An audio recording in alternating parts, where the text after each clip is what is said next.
Jin Dae-sung stood at the floor-to-ceiling window of his penthouse office, watching 10 black cars pull through the iron gates of his Gangnam estate. His phone buzzed against his ear. "You will choose one tonight, Dae-sung. This is not negotiable." His mother's voice was steel wrapped in silk. "I've brought you the finest women in Seoul, daughters of prosecutors, CEOs, politicians, women who understand our world." He didn't respond. Below, women in evening gowns stepped out of luxury vehicles, their heels clicking against marble like a countdown. "Are you listening to me?" "I heard you, Mother." His reflection in the glass showed nothing. No emotion, no tell. The face he'd perfected over 15 years of running an empire built on fear and silence. "Then you'll do your duty. Your father would have—" He ended the call. In the grand hall downstairs, crystal chandeliers threw fractured light across white marble floors. The 10 women sat in a semicircle, perfect posture, practiced smiles. They'd been trained for this their entire lives. How to sit, how to speak, how to become the wife of a man like Jin Dae-sung without asking questions about the blood on his hands. His mother, Park Mi-young, stood at the center like a general inspecting troops. "He'll be down any moment. Remember, subtlety, grace. He doesn't tolerate boldness." In the corner near the service door, Isabella swept champagne glasses onto a silver tray, her movements economical and quiet. She'd been working at the estate for 3 months, invisible by design. The other housekeepers had warned her on her first day, never make eye contact with the boss, never speak unless spoken to, and absolutely never be in a room when family business was happening. But tonight, the head housekeeper had pushed her into the hall at the last second. "We're short-staffed. Just keep the glasses filled and don't exist." So Isabella didn't exist. She moved like a shadow, her black uniform blending into the walls, her natural hair tucked under a simple head wrap. She'd perfected invisibility long before coming to Korea, back in Atlanta, back when being noticed meant being hurt. The double doors opened. Jin Dae-sung entered, and the room shifted. Not because he was tall, though he was. Not because he wore a Tom Ford suit like it was armor, though he did. It was the silence he carried, the kind of quiet that made people stop breathing. His mother stepped forward. "Dae-sung, let me introduce—" He walked past her, past the woman in the red Dior gown who was the daughter of a Supreme Court justice, past the one in midnight blue whose family owned half of Busan's shipping ports, past all 10 of them, his eyes fixed on something else entirely. Isabella felt him before she saw him. The air changed. She looked up from the tray of glasses, and Jin Dae-sung was standing 3 feet away, staring at her with an intensity that made her skin prickle. "What's your name?" His voice was low, almost gentle. It didn't match the rumors she'd heard, the ones about bodies in the Han River, about politicians who crossed him and disappeared. She froze. "Isabella, sir." "Isabella." He repeated it like he was testing the weight of it. Then he turned to face the room full of women, his mother, the stunned silence. Jin Dae-sung's voice cut through the room like a blade. "Her. I choose her." The champagne glass in Isabella's hand slipped. She caught it before it shattered, but barely. His mother laughed. Actually laughed. "Dae-sung, stop this. You're embarrassing these women." "I'm not joking, Mother." He didn't raise his voice. He never needed to. "Send them home. My decision is made." Welcome to Afro-Korean drama, where love crosses borders and breaks all the rules. If you're new here, hit that subscribe button because, trust me, you'll want to see how this unfolds. And drop a comment telling me where you're watching from and what time it is for you right now. I love connecting with you all and seeing how far our stories travel. Now, let's get back to it. One of the women in the front row stood, her face flushed red. "This is insulting. My father will hear about this." "Then tell him." Jin Dae-sung's expression didn't change. "Tell him I chose someone who doesn't need me to build her value." The woman grabbed her purse and stormed out. The others followed, a parade of wounded pride and designer heels. His mother stood frozen, her face a mask of barely controlled rage. When the doors closed behind the last woman, Park Mi-young turned to her son.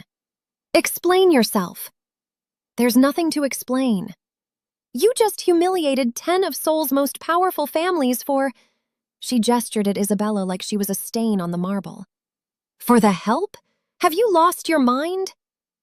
Jin Dae-sung stepped closer to his mother, his voice dropping to something dangerous. "You wanted me to choose. I chose. Now leave." For a long moment, they stared at each other, a battle of wills 15 years in the making. Finally, his mother turned on her heel and left, the click of her heels like gunshots. Isabella stood alone with him in the vast hall, her heart hammering. "Mr. Jin, I don't understand." "You don't need to understand." He walked toward her slowly, like approaching something fragile. "Just listen. In 3 days, there will be a charity gala here. You'll attend as my guest. Mrs. Choi will arrange everything you need." "I can't." "Yes, you can." His eyes locked on hers, and for the first time, she saw something beneath the cold exterior. Something like desperation. 3 days, Isabella. Just trust me until then." He left before she could argue. Mrs. Choi, the head housekeeper, found Isabella 20 minutes later, still standing in the empty hall. The older Korean woman's face was unreadable. "Follow me." She led Isabella through corridors she'd never seen before, to a wing of the estate reserved for family. They stopped at a suite twice the size of Isabella's apartment back in Atlanta. "You'll stay here now," Mrs. Choi said. "Mr. Jin's orders." "I'm just supposed to move into the family wing, just like that?" Mrs. Choi's expression softened slightly. "Child, nothing in this house is just like that. But Mr. Jin doesn't make careless decisions. If he chose you, he has his reasons." She paused at the door. "The question is whether you're brave enough to find out what they are." Over the next 3 days, Isabella lived in a fever dream. Designers arrived with gowns. A language tutor taught her basic Korean phrases. Mrs. Choi explained the hierarchies of Korean high society with the precision of a military briefing. But Jin Dae-sung himself was a ghost. She saw him once through a window, talking on his phone in the garden. His face was carved from stone, and whatever he was hearing made his hand curl into a fist. On the second night, she couldn't sleep. She wandered the halls and found herself outside his office. The door was cracked open, light spilling into the corridor. She should have walked away. Instead, she heard his voice, low and strained. "I don't care what it costs. Find it before Park Ji-won does." A pause. "If that evidence surfaces, everything I've built burns to the ground. My mother, the families, all of it. Do you understand? I'm not asking, I'm telling you to find it." Isabella backed away, her mind racing. Evidence. Something powerful enough to destroy him. Something he was desperate to hide. The night of the gala, Isabella stood in front of the mirror in a midnight blue gown that probably cost more than a year of her salary, and wondered if she'd made a terrible mistake. Mrs. Choi appeared in the doorway. "He's waiting." Jin Dae-sung stood at the bottom of the grand staircase in a black tuxedo, his hair pushed back, his expression unreadable. When Isabella descended the stairs, something flickered across his face. Surprise, maybe, or something more dangerous. He offered his arm. "You look beautiful." "You look terrified," she said quietly. His jaw tightened. "Perceptive." The ballroom was packed with Seoul's elite. Politicians, CEOs, old money families who'd built their empires on secrets and silence. Isabella felt their stares like physical touches, curious, disdainful, calculating. Jin Dae-sung kept her close, his hand on the small of her back, guiding her through conversations like a shield. But she noticed things. The way certain men avoided his eyes, the way women whispered behind champagne glasses, the way his shoulders tensed whenever a particular man across the room looked their direction. Park Ji-won. She'd heard the name from the housekeepers.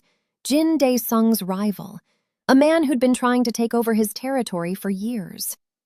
Halfway through the night, Jin Dae-sung leaned down and whispered, I need you to do something for me. In exactly 5 minutes, someone will approach you. His name is Lee Sang-ho. He'll ask you to dance. Say yes. Why? Because while you're dancing with him, I need to be somewhere I'm not supposed to be. His eyes met hers, and the desperation she'd seen 3 days ago was back. Please, Isabella, I'll explain everything later, just trust me. Before she could answer, he was gone, disappearing into the crowd. 5 minutes later, Lee Sang-ho appeared, a man in his 60s with kind eyes and a politician's smile. May I have this dance? She accepted, and as they moved across the floor, she watched Jin Dae-sung slip through a service door near the kitchen. Lee Sang-ho was a gentle conversationalist, asking about her background, her impressions of Korea. But Isabella's attention was split, watching the clock, wondering what Jin Dae-sung was doing that required this elaborate distraction. Then she saw it. Park Ji-won, moving toward the same service door. Without thinking, Isabella stopped dancing. I'm sorry, I need air. She left Lee Sang-ho on the floor and pushed through the crowd, her heart pounding. The service corridor was dimly lit, voices echoing from somewhere ahead. She followed the sound to a closed door. Inside, she heard Jin Dae-sung's voice, tight with barely controlled fury. You have nothing, Ji-won. You're bluffing. Am I? Park Ji-won's voice was smooth, amused. Then why are you sweating? Why have you been tearing apart your own organization looking for a ghost? Get to the point. The point is, I have evidence that your precious empire is built on a lie, that the great Jin Dae-sung isn't the son of Park Dong-min at all, that your mother had an affair 15 years ago with a man your father executed, and you're his bastard child. The silence that followed was suffocating. If that comes out, Ji-won continued, every family that's pledged loyalty to you will turn. Your mother will be exiled, and you'll be nothing. No legitimacy, no claim, no empire. What do you want? Half of everything, and I keep the evidence buried. Isabella pressed her back against the wall, her mind spinning. The blackmail, the evidence he'd been searching for. This was it.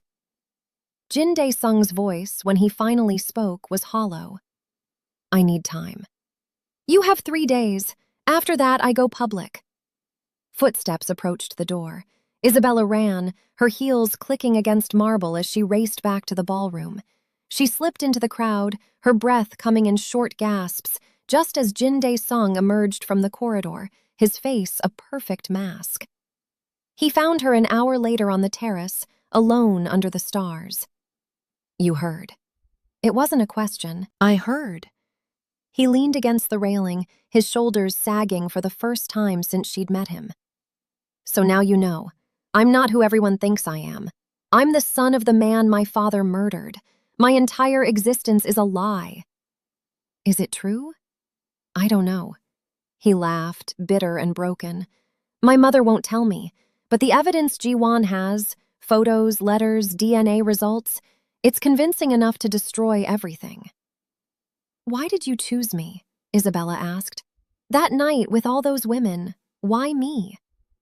He turned to face her, and for the first time she saw him completely unguarded. Because you were the only person in that room who didn't want anything from me. You didn't see power or money or status. You just saw me. He swallowed hard. And I needed one person to see me before I disappear. You're not going to disappear. In 3 days, I'll either give up everything I've built or I'll watch it burn when the truth comes out. Either way, Jin Dae-sung, the Mafia boss, the heir, the empire, it all ends. Isabella stepped closer. Or you fight. With what? I've searched for months. The evidence exists. I can't find it and I can't destroy it. Maybe you're looking in the wrong place. Something shifted in his expression. What do you mean? Ji-won said he has evidence. Photos, letters, DNA results. That's not just one document, that's a collection. Something that took time to gather. She met his eyes. Which means someone helped him. Someone close to you. Jin Dae-sung went very still. My mother. She's the only one who would have access to everything he needs. And she's the one who brought you those 10 women. Women from families loyal to her, not to you. She's been planning this. She's trying to replace me. His voice was barely a whisper. Control me or destroy me. So we find proof before he goes public. We? He stared at her. Isabella, if you help me, you become a target. These people don't forgive. They don't forget. She thought of Atlanta, of the father who'd controlled every breath she took until she'd run, of the years she'd spent invisible, silent, small. And she thought of the man standing in front of her, powerful, dangerous, but in this moment, completely human. Then I guess I'm tired of being invisible. The next 3 days were a blur of planning, surveillance, and risk. Jin Dae-sung pulled in favors from the few people he still trusted. Isabella used her position as household staff to move through the estate unnoticed, listening, watching, gathering puzzle pieces. On the second day, she found it. In Park Mi-young's private study, hidden in a false bottom of an antique jewelry box, a USB drive. She brought it to Jin Dae-sung in his office at 2 a.m., her hands shaking. He plugged it into his computer, and they watched the files load.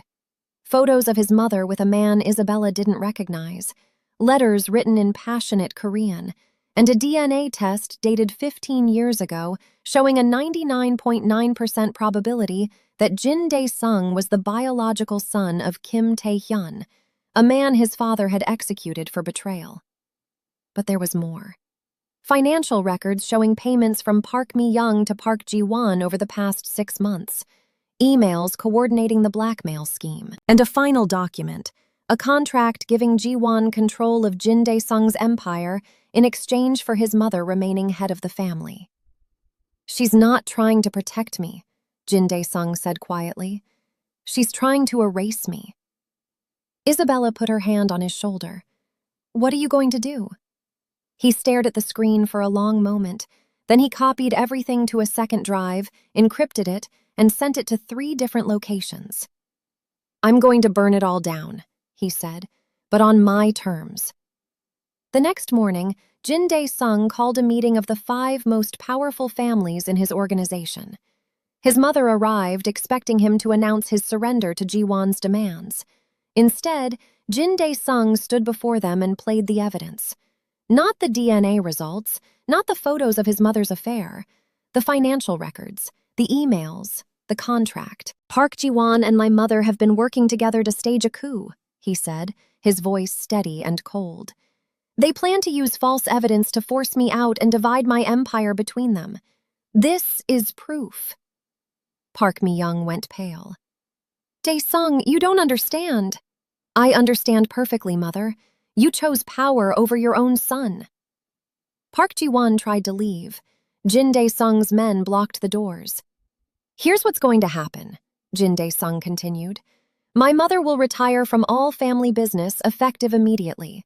Park Ji-won will leave Korea within 48 hours. And if either of you ever speaks of this again, if you ever threaten me or anyone I care about, I'll release the rest of the evidence, all of it. What rest? Ji-won's voice was strangled. Jin Dae-sung smiled, and it was the most terrifying thing Isabella had ever seen. The evidence you thought I didn't have, the DNA results, the photos, everything that proves I'm not my father's legitimate heir. He paused. But here's the thing. I don't care anymore. I'd rather rule nothing honestly than rule everything as a lie. The room erupted. Accusations, threats, chaos. But Jin Dae-sung had already won. By threatening to expose himself, he'd called their bluff, because if he fell, he'd take everyone down with him. His mother left Korea that night. Park Ji-won disappeared to Singapore within 24 hours. And Jin Dae-sung dismantled half his empire by choice, cutting ties with the families who'd only respected power, keeping those who valued something more. 2 weeks later, Isabella found him in his office at dawn, staring at legal documents. What are those? She asked. Dissolution papers. I'm transferring 80% of what's left to legitimate businesses, ending the parts of my father's empire that were built on violence. He looked up at her. I'm trying to become someone worthy of the choice you made. I didn't choose you because of what you owned. I chose you because of who you are when everything else is stripped away. He stood and crossed the room, stopping inches from her.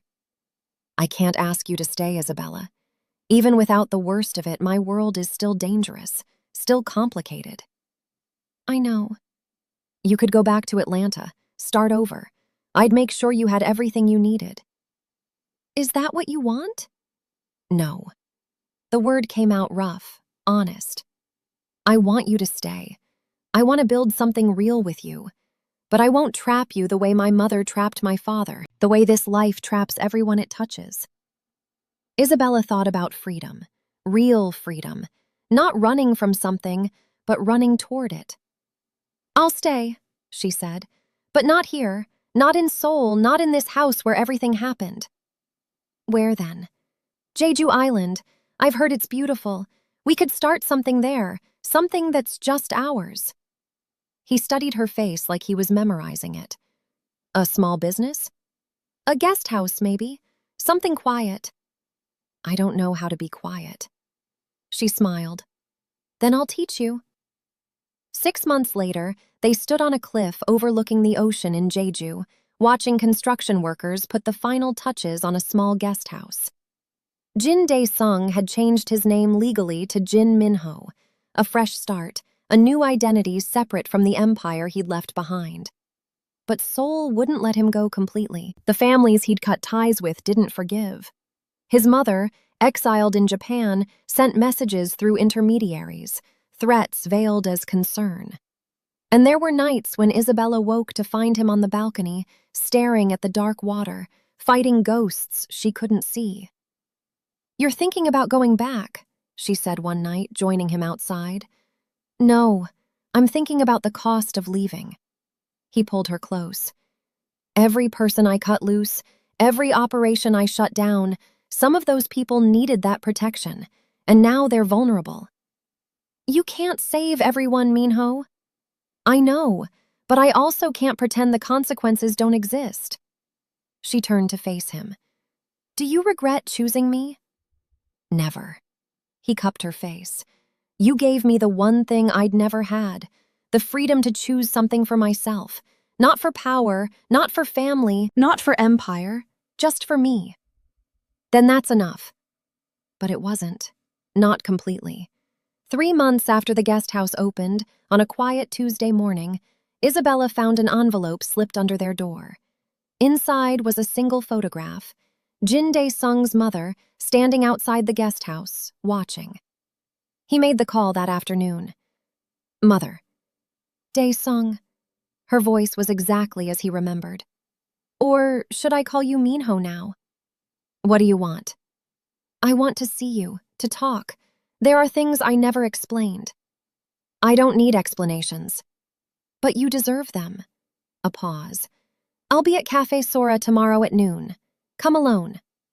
He went, against Isabella's warnings. Park Mi-young looked older, smaller somehow without the armor of power. They sat across from each other in silence for a long moment. I loved him, she said finally. Your father, the man I married. But I loved Tae-hyun more. And when your father found out, when he killed Tae-hyun and threatened to kill you too, I made a choice. I buried the truth. I raised you as his son. I gave you his empire. And then you tried to take it away. Because I saw you becoming him. Her eyes were wet. Cold, ruthless, everything I'd hated about your father. And I thought, if I could force you out, maybe you could be free. Maybe you could be who you were supposed to be before all this. Jin Dae-sung laughed bitterly. So you partnered with Ji-won to blackmail me. That was your idea of mercy? It was the only way I knew to save you from yourself. You don't get to make that choice for me, Mother. I know. She reached across the table, but he pulled back. I know I failed you, but I need you to understand everything I did, even the worst of it, was because I couldn't watch you die the way Tae-hyun did, the way your father did, alone and hollow and hated. He stood to leave. Daesung, Minho, wait. He stopped. She's good for you. The woman you chose. I was wrong about her. Wrong about everything. Park Mi-young's voice cracked. I hope she gives you what I couldn't. A life that's yours. He didn't turn around. Goodbye, Mother. He walked out into the Jeju sunshine, and for the first time in his life, he didn't look back. Isabella was waiting at the guest house, anxiety written across her face. He pulled her into his arms. It's over, he said. Really over. But that night, as they lay in bed, she felt the tension still coiled in his body. You're not free yet, she whispered. Not completely. I left everything behind. What more can I do?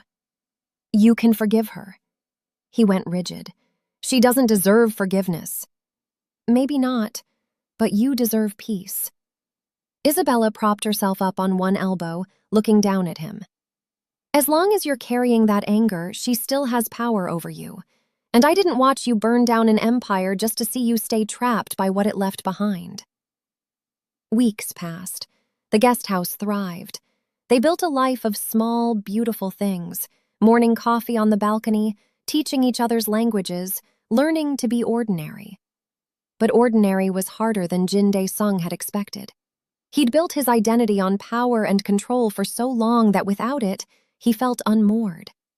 There were days when Isabella caught him staring at his phone, his finger hovering over numbers he'd promised never to call again. Talk to me, she said one evening. I don't know how to be this person. The man who runs a guest house and grows vegetables and greets tourists. It feels like I'm playing a role. Because you are. She took his hand. You're becoming someone new. That's not easy. It's not supposed to be.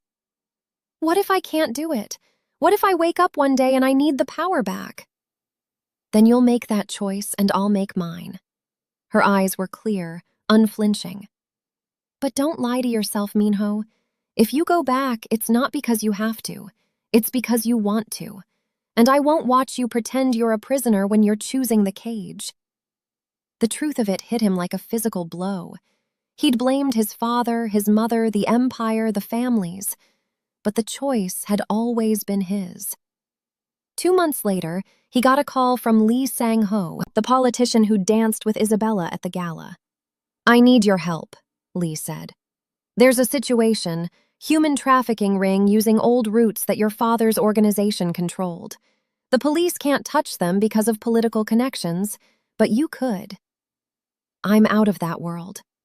I know, but these are kids, Minho, children being moved through ports your family used to control. You still have contacts. You could make a call, shut it down, and disappear again. Jin Dae-sung sat on the balcony that night, watching the ocean. One call, one favor, a chance to use his past for something that mattered. Isabella found him there at midnight. You're going to do it, she said quietly. How do you know? Because you're not a man who can live in peace while children suffer, even if it costs you everything you've built here. He looked at her, really looked at her.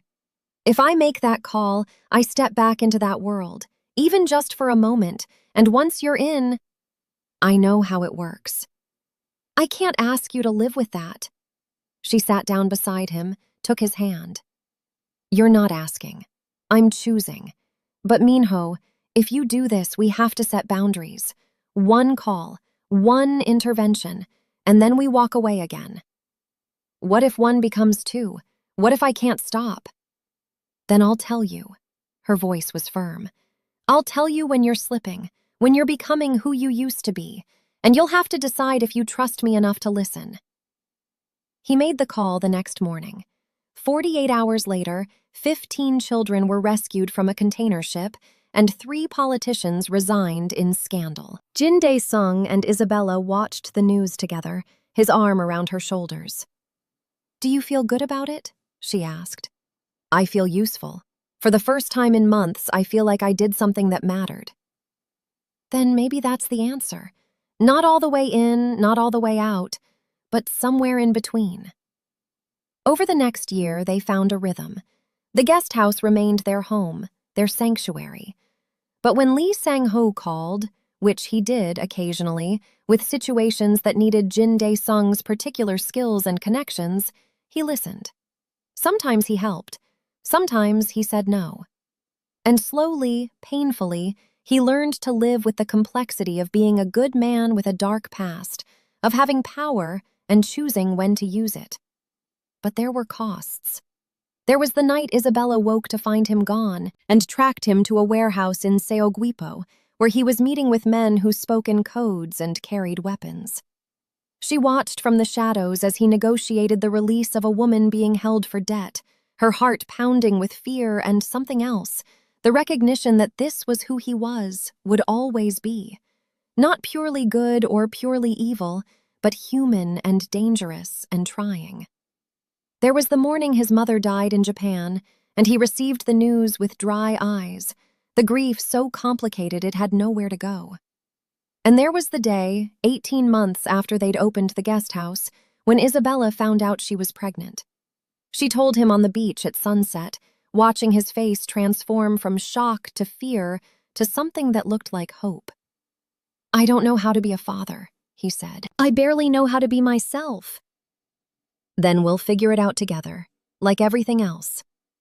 He pulled her close, and she felt him trembling. "I'm terrified." "Good. That means you care." Their daughter was born on a spring morning, with the ocean wind rattling the windows and Isabella's hand crushing Jin Dae-sung's fingers. They named her Arya, a name that belonged to neither Korea nor America, but to something entirely their own. Holding her for the first time, Jin Dae-sung understood what his mother had tried to tell him in that cafe. The lengths you'd go to protect someone you loved, the lies you'd tell, the deals you'd make, the pieces of yourself you'd burn. And he understood, finally, why he could never go back completely. Because Arya deserved a father who was present, who chose her every single day, who didn't disappear into the darkness of his past. But the past wasn't done with them. When Arya was 6 months old, Park Ji-won resurfaced, not with threats or blackmail, but with a simple message. "I have your mother's final letter. She wanted you to have it." Jin Dae-sung met him in Seoul, against every instinct. Ji-won handed over the envelope without drama. "She wrote it the week before she died, asked me to make sure you got it." Inside, in his mother's precise handwriting, "Dae-sung, I spent your entire life trying to protect you from the truth. But the truth was never your enemy, it was my fear. Your father, Tae-hyun, was a good man caught in a bad world. He loved me in a way that was reckless and beautiful and doomed. When he died, I buried that part of myself with him. I raised you to be strong, but I forgot to teach you to be soft, to be human. Watching you choose that woman, Isabella, was the first time I saw Tae-hyun in you. Not the violence or the power, but the courage to choose love even when it costs everything. I'm sorry I tried to take that from you.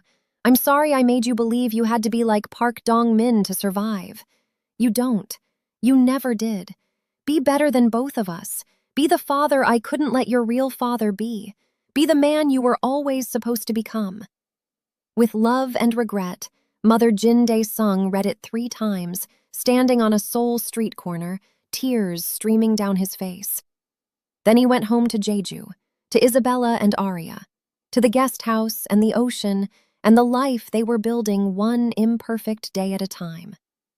That night, with Arya asleep in her crib and Isabella reading beside him, he spoke into the darkness. "I forgive her."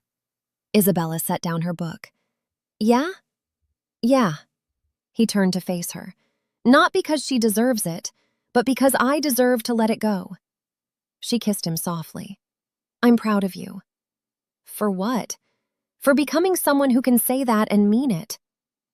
Years passed. Arya grew into a bright, fierce child who spoke Korean and English and asked questions about everything. The guest house became known not for luxury, but for warmth, the kind of place where people came to heal, to rest, to rediscover parts of themselves they'd lost. Jin Dae-sung stayed in contact with Lee Sang-ho, occasionally using his knowledge and connections to help from the shadows. But he never slipped back into the person he'd been. because every time he was tempted, he'd look at Arya and remember what he'd fought to build. Isabella opened a small cafe next to the guest house, serving Southern-style breakfast alongside Korean dishes. She taught cooking classes to tourists and locals alike, her laugh becoming as much a part of Jeju as the ocean. But there were still hard nights. Nights when Jin Dae-sung woke, gasping from dreams of his father's estate, of choices he couldn't unmake. Nights when Isabella lay awake, wondering if the violence in his past would ever truly stay buried. Nights when they held each other and admitted that love wasn't enough to erase pain, but it was enough to live through it. On Arya's 5th birthday, they stood together on the cliff behind the guest house, watching their daughter chase butterflies through the grass. "Do you ever regret it?" Isabella asked. "Leaving everything behind?" Jin Dae-sung thought about the empire he'd walked away from, the power, the fear, the respect that came from violence. Then he looked at his daughter, laughing in the sunshine, at Isabella, whose hand fit perfectly in his, at the life they'd built from the wreckage of who he used to be. "No," he said, "but I regret that it took me so long to see that this was always what I wanted." "We got here eventually. That's what matters." "Did we, though?" He turned to face her. "Or are we just in a pause before the next crisis?" Isabella was quiet for a long moment. Then she said, "Maybe that's all life is, pauses between crises, and what matters is how we live in the pauses." That night, after Arya was asleep, they sat on the balcony with wine and the sound of the ocean. "I need to tell you something," Jin Dae-sung said. Isabella's heart clenched. "Okay." "Lee Sang-ho asked me to come back to Seoul, to help with something bigger, restructuring oversight of the organizations that replaced my father's empire. He wants me to be a consultant. Legitimate work, government-backed, designed to prevent trafficking and exploitation." "What did you say?" "I said I'd talk to you first." She studied his face in the moonlight. "Do you want to do it?" I think I need to. Not to reclaim power, not to go back to who I was, but to use what I know to stop others from becoming who I used to be." He took her hand. "But it would mean spending half the year in Seoul, away from here, away from you and Arya." The silence stretched between them. Finally, Isabella spoke. "We've spent 5 years building this life, this peace, and I love it, I do. But Minho, if you have a chance to turn your past into something that actually saves people, into something that matters beyond just us, I think you have to take it. What about you? What about Arya? We'll come with you for part of the year. We'll make it work." She squeezed his hand. "But you have to promise me something." "Anything." "You have to promise that you'll come back, that Seoul doesn't swallow you again, that you remember this." She gestured to the ocean, the guest house, the life they'd built. "That you remember this is home." "I promise." But promises, they both knew, were easy to make and harder to keep. 6 months later, they found themselves split between two worlds, spring and summer in Jeju, autumn and winter in Seoul. Jin Dae-sung worked with government agencies, using his knowledge of criminal networks to dismantle them from within. Isabella opened a second cafe in Seoul, bringing her southern warmth to the cold city. Arya attended school in both places, growing up bilingual and bicultural, never quite belonging fully to either world. It should have worked. But the more time Jin Dae-sung spent in Seoul, the more he felt the pull of who he used to be. Not the violence, but the power. The ability to make things happen with a word, a look, a carefully placed threat. He started taking meetings he didn't tell Isabella about, making decisions that blurred the line between consultant and operator. And Isabella noticed.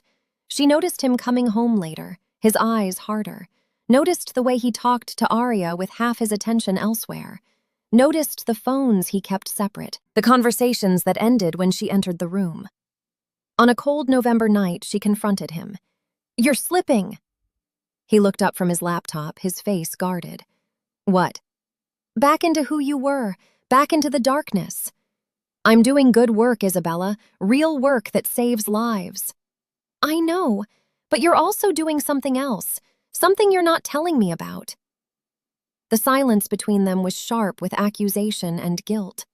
Finally, Jin Dae-sung closed his laptop. There are situations where official channels don't work, where the only way to stop something is to operate outside the law. So you're operating outside the law. I'm doing what's necessary. Isabella stood, her hands shaking.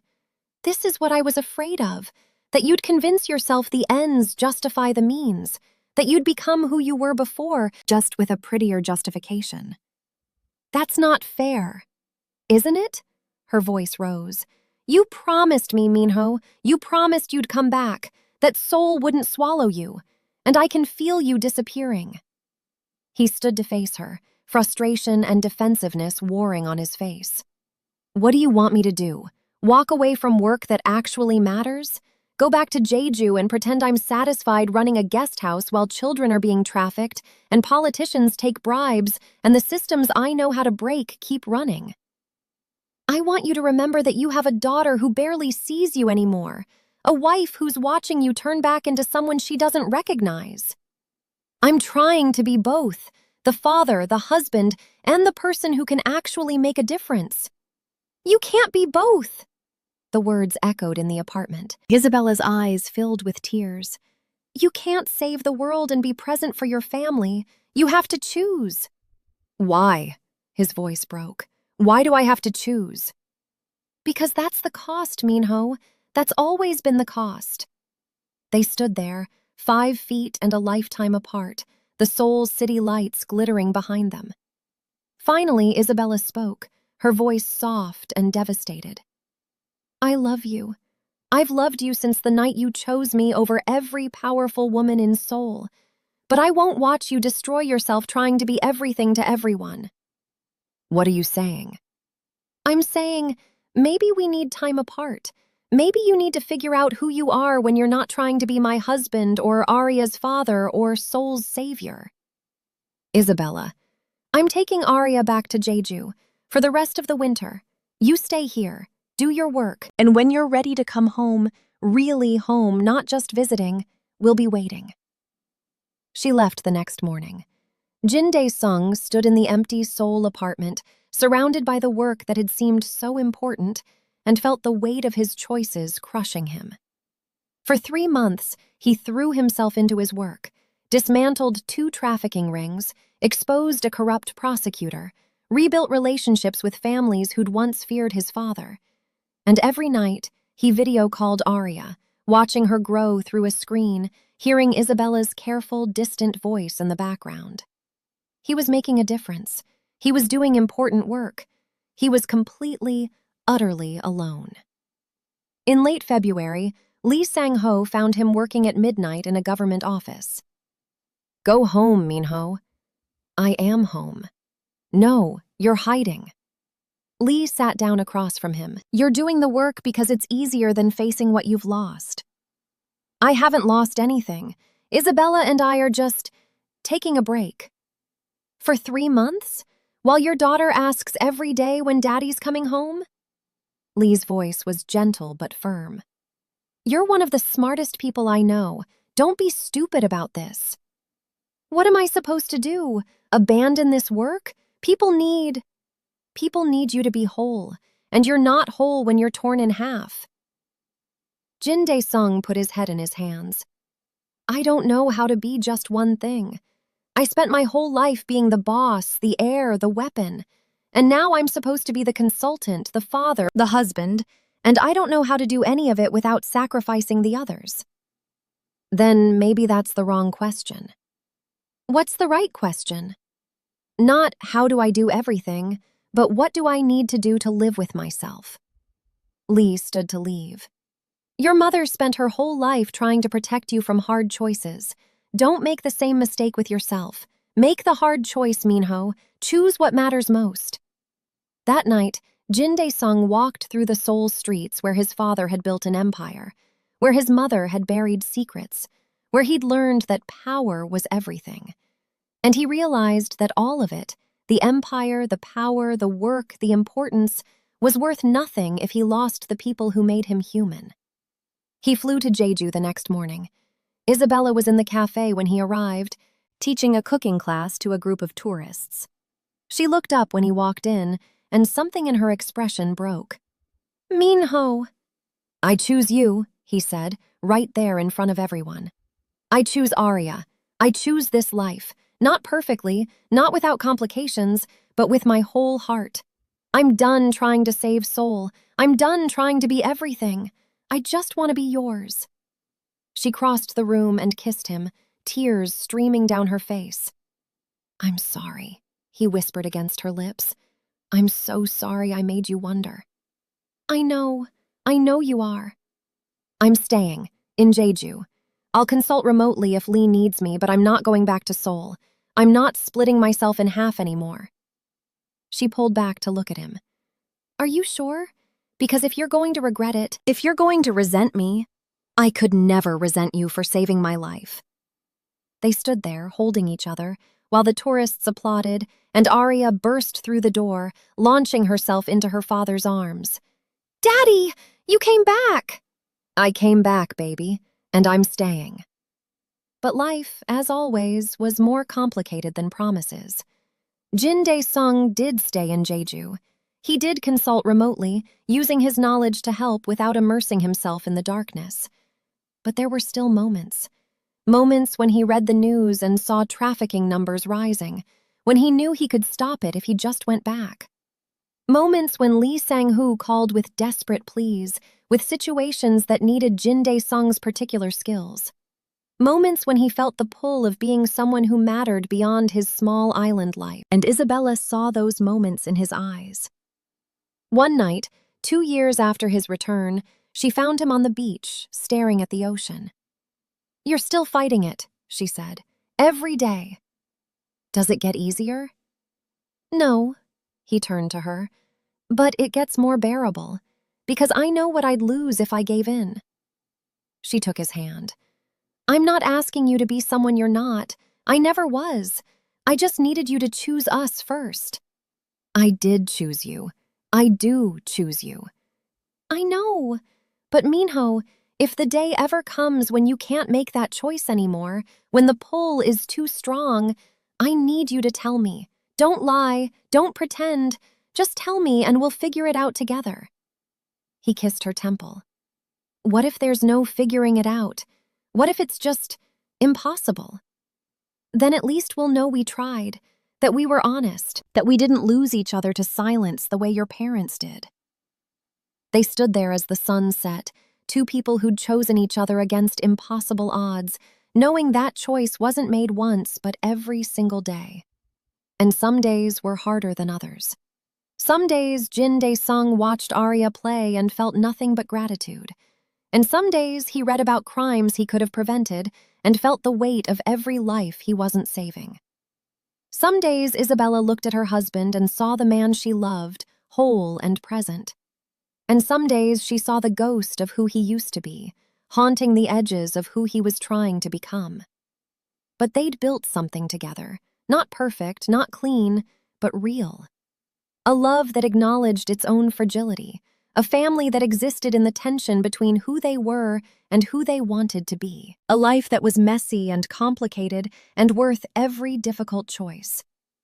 On their 10th anniversary, they stood on the same cliff where they'd watched Arya chase butterflies years before. "Do you think we'll ever stop fighting this?" Jin Dae-sung asked. Isabella thought about her father in Atlanta, about the control she'd run from, about the way some battles never truly end, they just change shape. "No," she said honestly. "I think you'll always be fighting the pull to save everyone, and I'll always be fighting the fear that I'll lose you to it." "That's bleak." "That's honest." She leaned into him. "But we're still here, still choosing each other, and that's not nothing." "It's everything." He pulled her close. "But it's not enough to make the struggle disappear." "No, it's just enough to make the struggle worth it." They watched the ocean, holding each other against the wind. Imperfect people, impossible love, A life built on compromise and courage and the painful recognition that some wounds never fully heal. They just become part of who you are. Arya, now 15, found them there an hour later, her phone in hand, rolling her eyes at her parents' sentimentality. "Are you guys being dramatic again?" Jin Dae-sung laughed. "Always." "Well, stop. Dinner's ready and I'm starving." She walked away, already texting friends, unconsciously bilingual, effortlessly navigating the two worlds her parents had fought so hard to bridge. "She has no idea," Isabella said. "About what we gave up, about who I used to be, about how much we love her, how much we sacrificed to give her a normal life. She'll understand someday. Maybe. Or maybe she'll just live it without understanding. And that's okay too." They followed their daughter back to the guest house, to the cafe, to the life they'd built from the ruins of an empire. It wasn't the ending Jin Dae-sung had imagined when he'd chosen Isabella over 10 powerful women in Seoul. It wasn't the fairy tale Isabella had dreamed of when she'd run from Atlanta seeking freedom. It was harder, messier, more painful and more real. It was love without the promise of forever, family without the illusion of perfect, peace without the luxury of forgetting. It was enough. And on the nights when it wasn't, when the darkness crept too close, when the past threatened to swallow the present, when the weight of everything they'd chosen to carry became unbearable, they held each other and remembered. They'd chosen this. Every difficult day, every impossible compromise, every moment of staying when leaving would have been easier. They'd chosen love that demanded everything and promised nothing but itself. And in a world built on lies and power and silence, that choice was the most radical, most dangerous, most courageous thing either of them had ever done. So they kept choosing it. One day at a time, one sunset at a time, one bittersweet, beautiful, broken, perfect moment at a time. Hey, thanks for watching. I know this one hit hard and hit different. I'd love to hear what you think. Would you have made Isabella's choice? Could you live with someone who's constantly fighting their own darkness? And the big question, did Jin Dae-sung make the right call leaving his empire, or is he wasting who he really is? Drop your thoughts in the comments. Tell me if you think love like this can actually survive long-term, or if some people are just too broken to fully heal. And hey, if you made it this far, you know you're invested. Subscribe so you don't miss the next story, because we're just getting started with these complicated, messy, real narratives that don't have easy answers. Where are you watching from? Let me know. I love seeing how far these stories travel. Until next time, remember, the hardest choices are the ones that matter most.